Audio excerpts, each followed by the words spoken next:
I took a deep breath in and I thought, oh my lungs were healed. I have no lung fluid. I felt incredible. Hello and welcome to Kept in Her Heart, where we talk about all things faith-related. Mary joins us again to talk about her amazing miracles that she experienced in Medjugorje. Welcome, Mary. Thank you, Yes. Jenny. The background is that you had breast cancer and then cancer that spread to your brain, and then there was a tumor on your spine, and all of these things at any point could have taken you out. But God continued to intervene and spare you and help you, and here you are. And then you were going to take a trip to Medjugorje for additional healing that you hoped. Can you tell us about that journey? Yeah, so the plan, my spinal surgery was in 2021 in January. It started in January and I got out in March, I believe, after Easter. And the plan was that we wanted to take all of our kids to Medjugorje so they could experience what we experienced.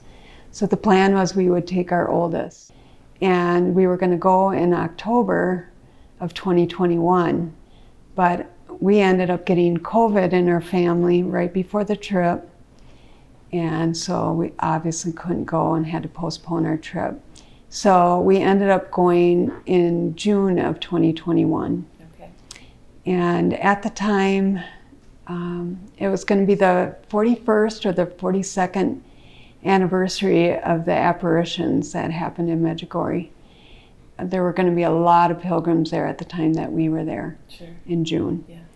And I think it ended up being about 60,000 people that were there at the time. They were in this little tiny village, in Herzegovina.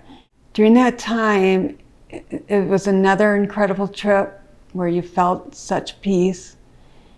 And my parents also then joined us on this trip. So that was a blessing with it being postponed. At first I was so disappointed I couldn't go in October, but there's a reason for everything. And Mary has a plan too of when we were supposed to be there. So June it was.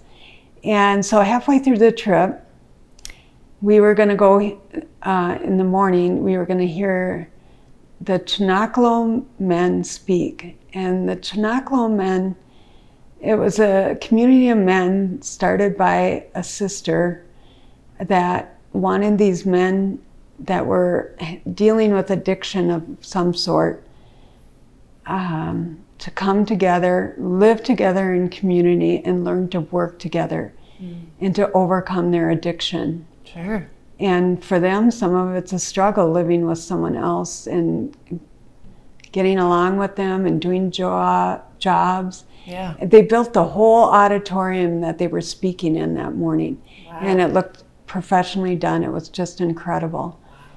So we listened to their amazing talk about how they live and what they do.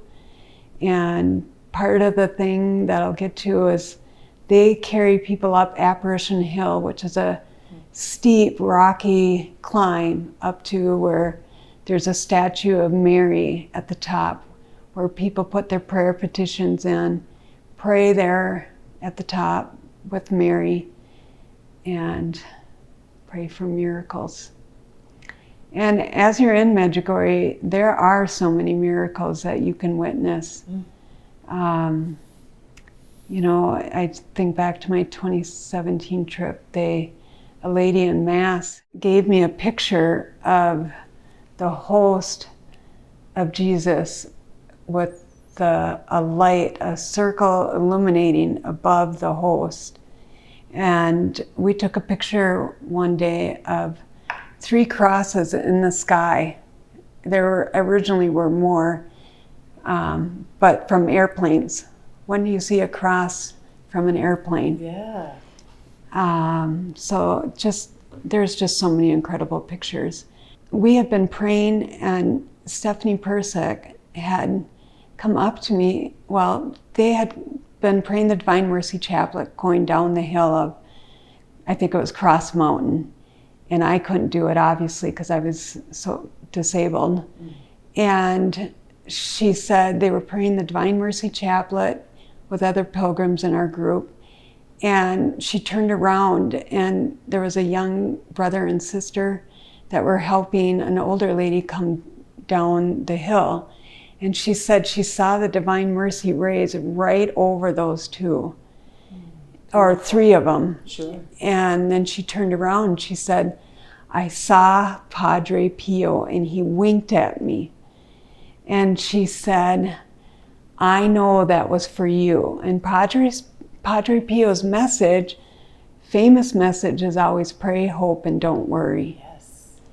And so one day, Chris and I were sitting in the yellow building for Mass, waiting for it to start, and Stephanie came up to us and said, remember when I told you we were on the hill and I saw Padre Pio wink at me? Yeah.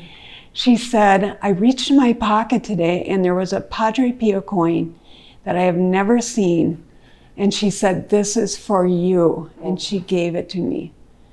And she said, look, there he is right there. And there was a life-size statue of Padre Pio right there. So back to 2022, we were hearing the Chinacolo men speak. And afterwards, on that whole trip, I had taken the van with Tubuck Tony that I had mentioned earlier because I just didn't feel well. Mm-hmm. Prior to the trip, I was supposed to have my lung fluid drained. I was still dealing with that. And when I went, I had to have one lung drained and then the other one drained. So they said they're both equally full. After they took an x-ray, they said, so which one do you want drained? I said, just pick one. Right. Being they were both full. So they ended up draining the left side. They got a liter of fluid off of it, wow, which was so much to carry around. So thinking I have 2 liters that I've been carrying around. It makes breathing so difficult. Yeah. And just so fatiguing to walk and do anything. Mm-hmm. So the next day I had to go back just because I can't do both lungs at the same time because a lung could collapse. Sure. So I show up and they start to try to drain it and barely anything's coming out. So they thought the equipment was faulty, so they just put it in, new equipment in, and tried draining with no luck. And the doctor said, I think your fluid's pocketed throughout your lung area. Oh, no. And so it was all dispersed.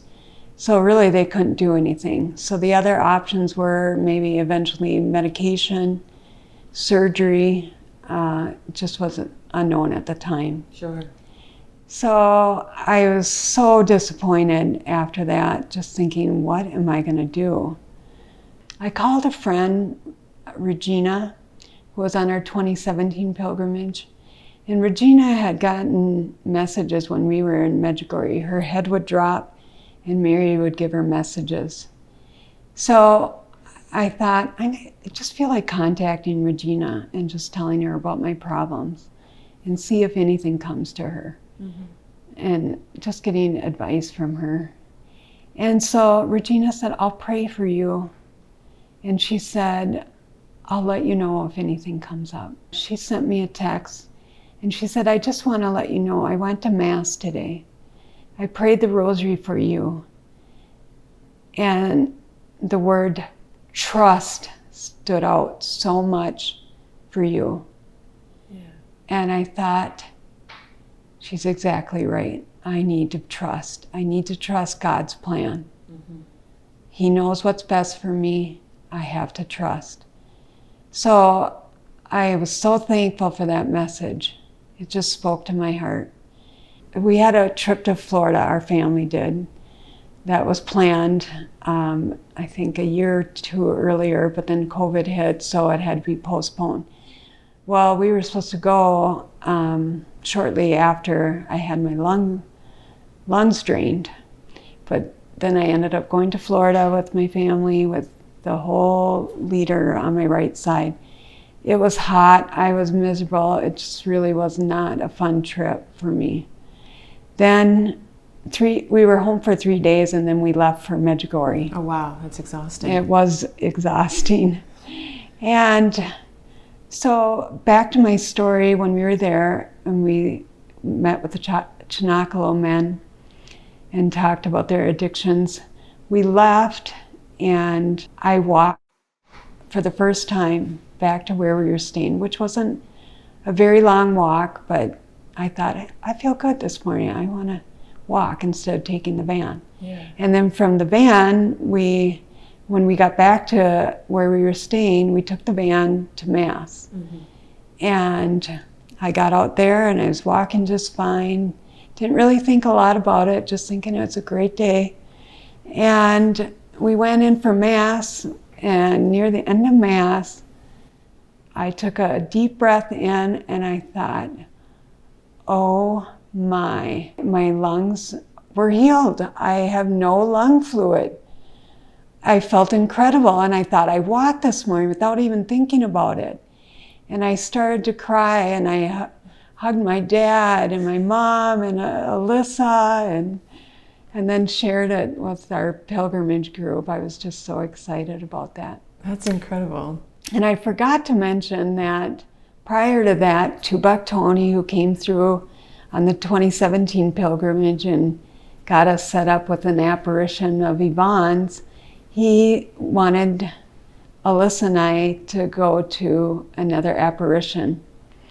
And it was just her and I, and that were able to go, or that he had go for a healing, and it was for Maria's apparition. So we went to her church, and had, they were praying the rosary in different languages, which I didn't know the languages, so I just decided I'm going to pray so hard for all my intentions, my friends' intentions, and for healing for all of them. And I felt the most peace I've ever felt during that time. Mm. And then the apparition happened, and Maria, it was silent, and then it was over. And so we went back that evening. Well, the next morning was the talk at the Chinakalo, and then Mass. And then where I realized I was healed at that moment. Wow. So whether it happened overnight, I don't know, but praise God. It was such a blessing. It was a miracle. Yes. We finished our wonderful trip. I felt so much better. And then when you go to Medjugorje, you're encouraged to, Mary's message is to pray, say the rosary every day, fast, if you can fast Wednesday and Friday, have a good confession. So you're encouraged to give a lifelong confession when you go there. Medjugorje is considered the confessional of the world. And I want to say they have maybe 20 confessional doors lined up. Wow. And they have so many priests that speak different languages. Before our trip, Stephanie, our guide, had said some of the best confessions are the ones that are the longest lines. She said, I waited 3 hours to get in for my confession, but it was the best one I've ever had. Wow.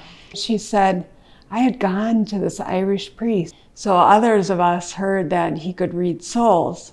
So we all wanted to go and give our confession to him. Yeah.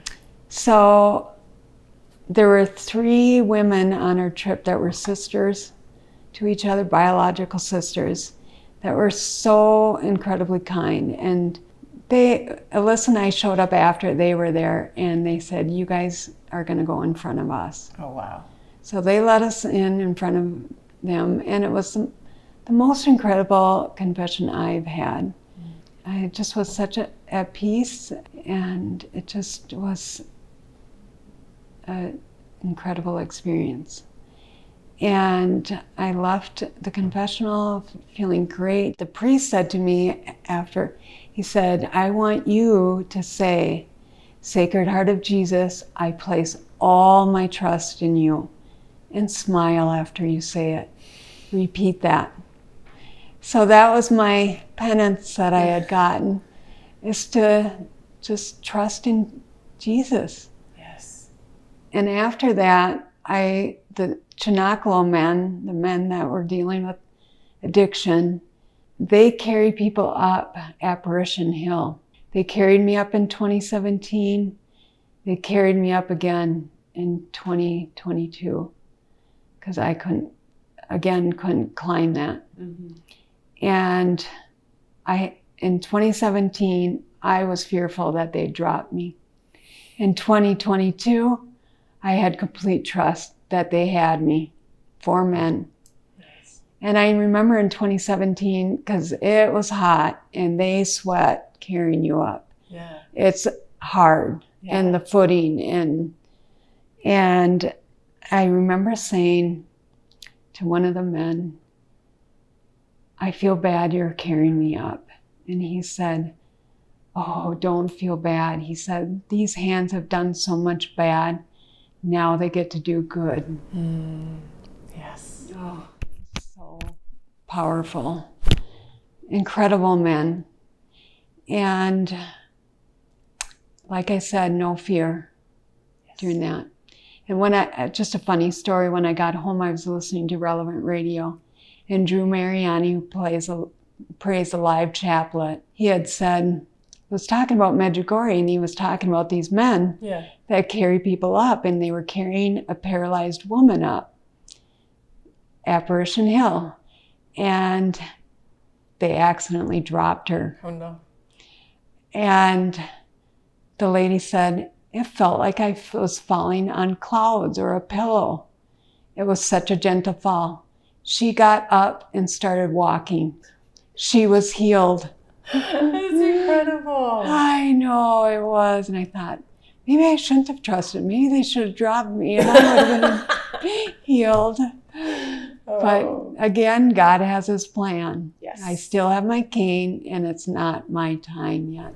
Yeah. It's not your time yet. He's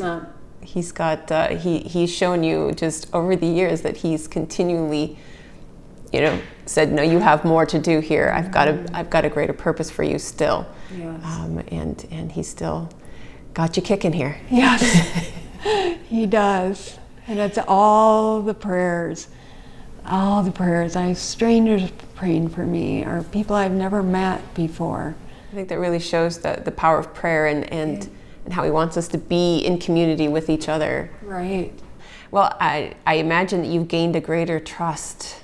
Absolutely. Through all of this. Greater faith, greater trust. Yeah. And what would you say to somebody who's maybe going through their own cancer journey or their own suffering journey right now? Take it one day at a time. Worrying doesn't get you anywhere.